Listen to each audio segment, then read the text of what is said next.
After starting a full-time job, even replying to "Did you get home?" can feel like another task. You still care, yet when their message appears, you sigh and then feel guilty for becoming distant. Maybe you did not stop loving them. Maybe work has simply used up the person coming home. But exhaustion is not permission to neglect someone, and intimacy should not become a second shift. Imagine recent graduates.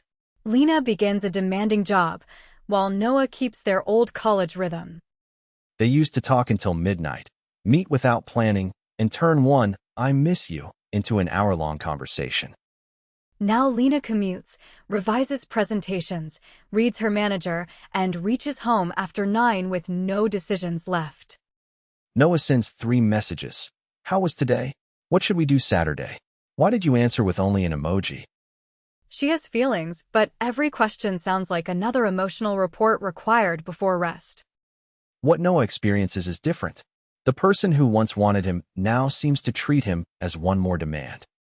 During their first big argument, both statements are true. I am genuinely exhausted, and I am genuinely lonely. Neither feeling cancels the other. They are using college rules in working life. The first change is reduced emotional bandwidth. Work consumes hours, attention, decisions, and responsiveness.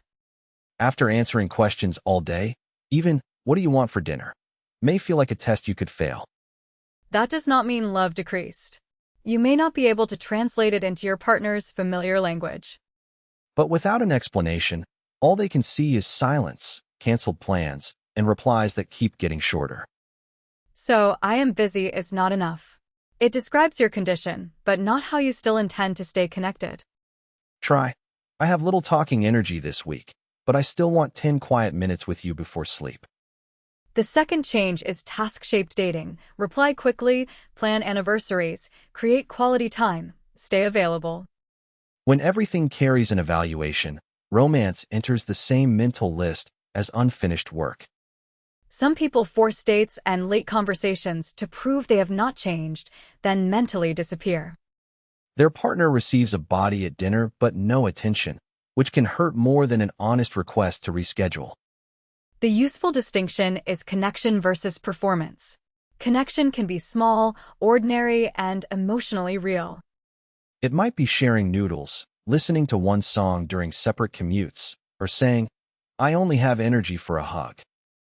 Performance is forcing perfect dates because good couples supposedly remain unchanged by adult life. Life changes relationships. Maturity means deciding together how closeness will change too. A third mistake turns understanding into one-sided endurance.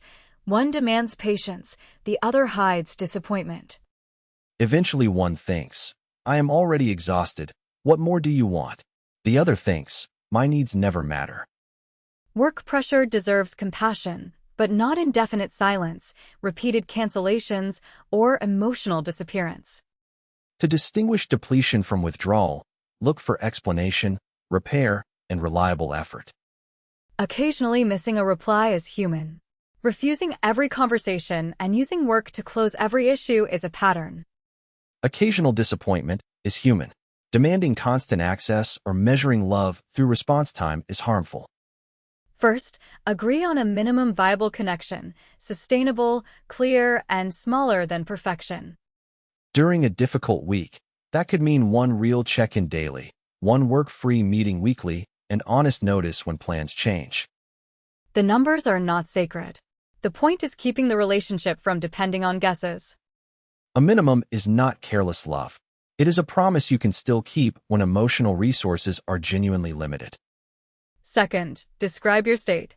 Do not say "I am tired" and make them guess whether closeness is allowed.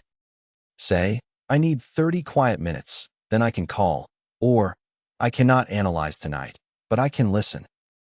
That protects boundary and connection. You are not meeting the need immediately or locking them outside. Third, reduce decisions. Instead of asking them to design Saturday, offer 2 low-effort options. Dinner and a movie at home, or a 30-minute walk nearby. Fewer choices can make genuine closeness easier. Fourth, create a transition between work and relationship. Silence immediately after arriving home does not have to mean rejection. Use the first 40 minutes for food, a shower, and decompression, then reconnect. That is not scheduling love. It gives attention a realistic container. Fifth, preserve time together that produces nothing. Not every meeting must solve problems. Visit somewhere impressive or plan the future. Sitting quietly and doing separate things can be intimate, as long as the silence is shared rest rather than punishment. Do not blame every relationship problem on work or use exhaustion to avoid older dissatisfaction. If you have warmth for every colleague and friend, but only emptiness for your partner, look honestly at what that difference means. If your partner enters a low-energy season, do not make it proof you are unlovable or create secret tests. Ask directly. Is our reduced contact a temporary adjustment, or are you beginning to leave this relationship? A useful answer is concrete. What is happening, what remains possible, and when you will reassess. Busyness alone does not destroy relationships.